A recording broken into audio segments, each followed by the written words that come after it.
For this video in Bookmas, I would like to talk about my high priority series for 2025. If you don't know, I am a massive series reader, but I honestly hate finishing series. I just can't do it. I really enjoy the process of reading a series, but when I get to the final book, I get worried that it's going to disappoint me. And so with that in mind, I'm going to be talking about the series that I would really like to read in 2025, but not necessarily the ones that I would like to finish. I'm going to talk about that in a whole separate video. I just don't think I can commit right now. Let's start off by showing you the series that I would like to start. And there are quite a few of them. So the first one I would really like to read is Wolfsong. This was actually a 5-star prediction of 2024, but I didn't quite get to it. Like I didn't get to most of my 5-star predictions. This, as far as I'm aware, is about a guy who goes to the small town and he bumps into a family there, and this family are a bunch of werewolves, and I don't know if he gets like changed or if he was already a werewolf and is discovering that. The synopsis also mentions something about a murder, which is really exciting, and I've said this in a previous video, but this really reminds me of the fiction press stories that I used to read when I was younger. I really enjoyed shifter stories and found family, and I think werewolf books do that really well because of people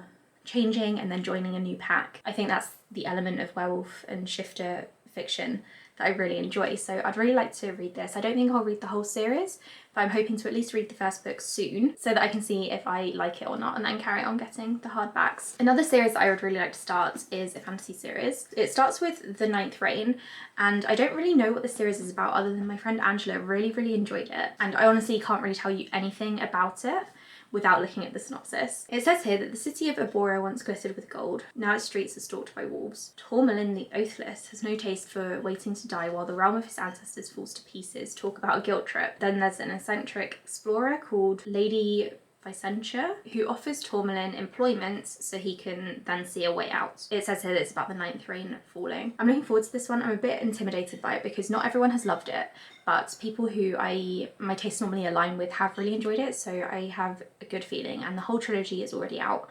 So if I like this, I can hopefully marathon it. I would also really like to start A Marvelous Light. I don't know what this series is called, but this is, I believe, like a cozy mystery fantasy kind of book. So in this one there's like a hidden world of magic, and I think it follows like high society and rich people, so there's going to be a bit of rich people drama in there as well, which I always really enjoy. It says here that the main character Robin is trying to save his family estate from his late parents' excesses. A new job seems perfectly timed. However, no one tells Robin that he'll be acting as parliamentary liaison to a hidden society of magicians. Okay, so that hidden society sounds very intriguing. So I think he discovers this whole new world basically, and then he meets a guy, and that's all I really know. My friend Judith really likes this one, and this is the first in a series trilogy of companion kind of books, I think, and I would really like to read it. I would also really like to read Chilling Effect. This is a space opera with psychic cats, and that's all I need to know. I think this is like a cozier sort of sci-fi book than some of the ones on this list. I think this is about a smuggler crew as well, which is something I really enjoyed reading about. The tagline says kidnappers, alien emperors, psychic cats, and she's out of coffee. So this does sound like my kind of thing. I might even pull this forward to December if I have time. I probably don't have time, but I would really like the time because I would really like to read this and the rest of the series as well, but I've heard the most about the first book, obviously. Another one that I would really like to start is another sci-fi series, and that is The Blighted Stars. Again, I don't know what the series is called. The Devoured Worlds. I've actually already started this book. I've read about 100 pages and I was loving it, but I put it down because when I really enjoy books, I tend to just leave them because I get worried that I'm not going to carry on enjoying them. I don't know if there's a word for that or what's going on, but like they scare me. If I think I'm going to give them 5 stars, I think I'm just worried that I'm going to be disappointed. So I would really like to read this one, finish it off, and then carry on with the series in 2025. I do love a good space adventure. I'm going to talk about this in another video, but I feel like I've really found my genre with like space horror and space adventures. I just don't read enough of them. So that's something that I would like to focus on in 2025. I'd also really like to read Daughter of No Worlds. This one is by Clarissa Broadbent, and I started a series of hers recently. It was The Crowns of Neaxia, and I read the first 2 books in the novella in that series and really enjoyed it.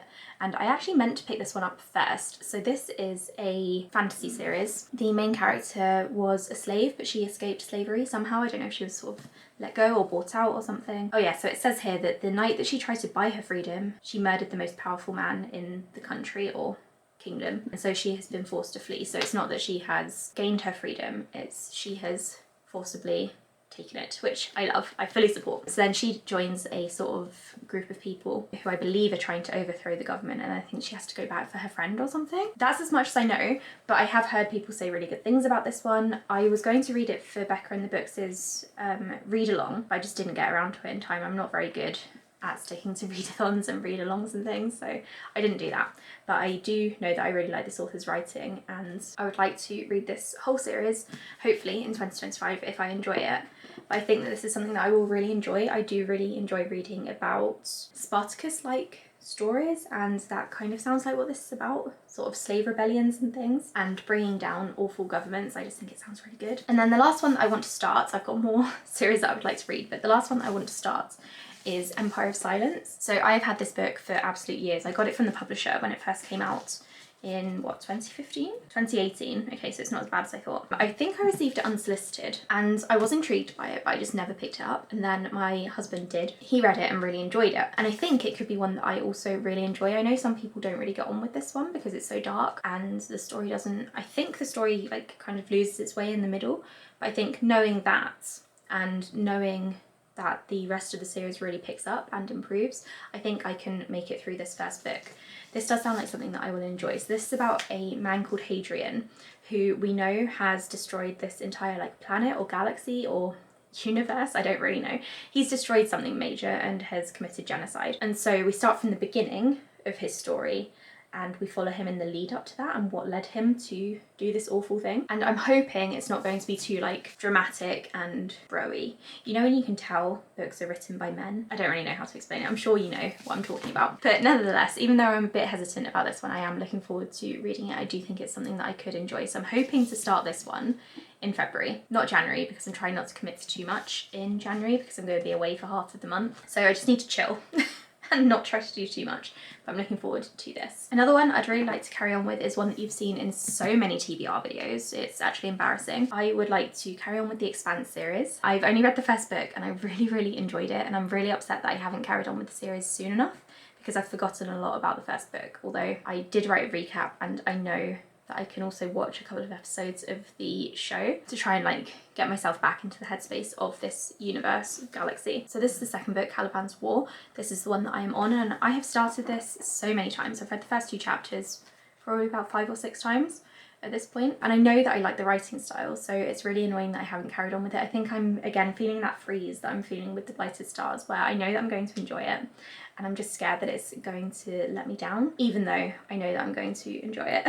So I will get to this in 2025. I don't think I'm going to commit to reading the entire series, but I'd like to read at least like 2 more books. That would be better than what I'm doing now, which is reading none of them. So I'd like to carry on with this because I'm really into spacey stuff at the moment. I would also like to carry on with Children of Ruin. I did start listening to this one and I think I got about 50 pages in, but then I decided that I wanted to read it with my eyes. So the first book in this series is about sentient spiders, and this one is about sentient octopuses or rays, manta rays, I'm not really sure. Sentient sea creatures. And I have heard it's very similar to the first book, but I read the first book so long ago that I don't think that's going to be a problem. I don't really remember loads about it. And I know that I really enjoy this author's writing because I've read the first book in this series. I haven't read any of his other books as of right now, but I will soon. I just really enjoy his concepts, so I would like to read this one.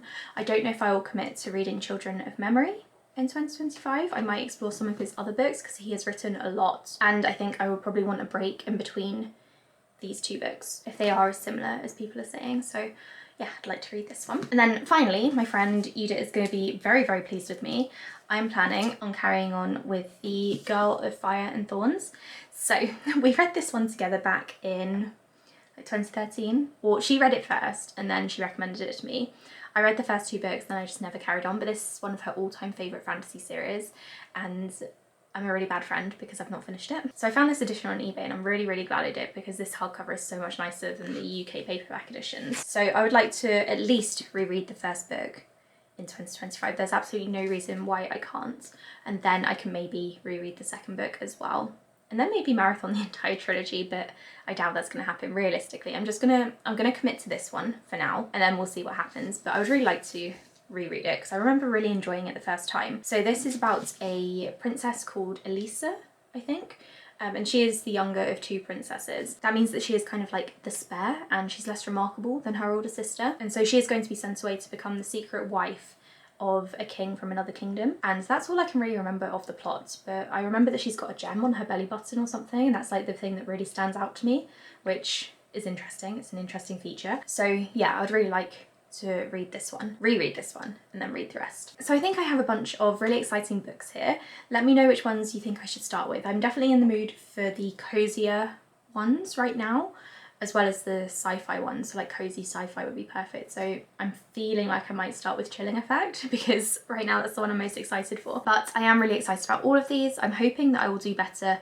with my series in 2025. I should probably also mention that I probably should have said at the start, these are just books that I own as well. I've got many more series that I would like to carry on with in the next year. I will be doing series check-in videos to talk about those because I couldn't talk about them all here.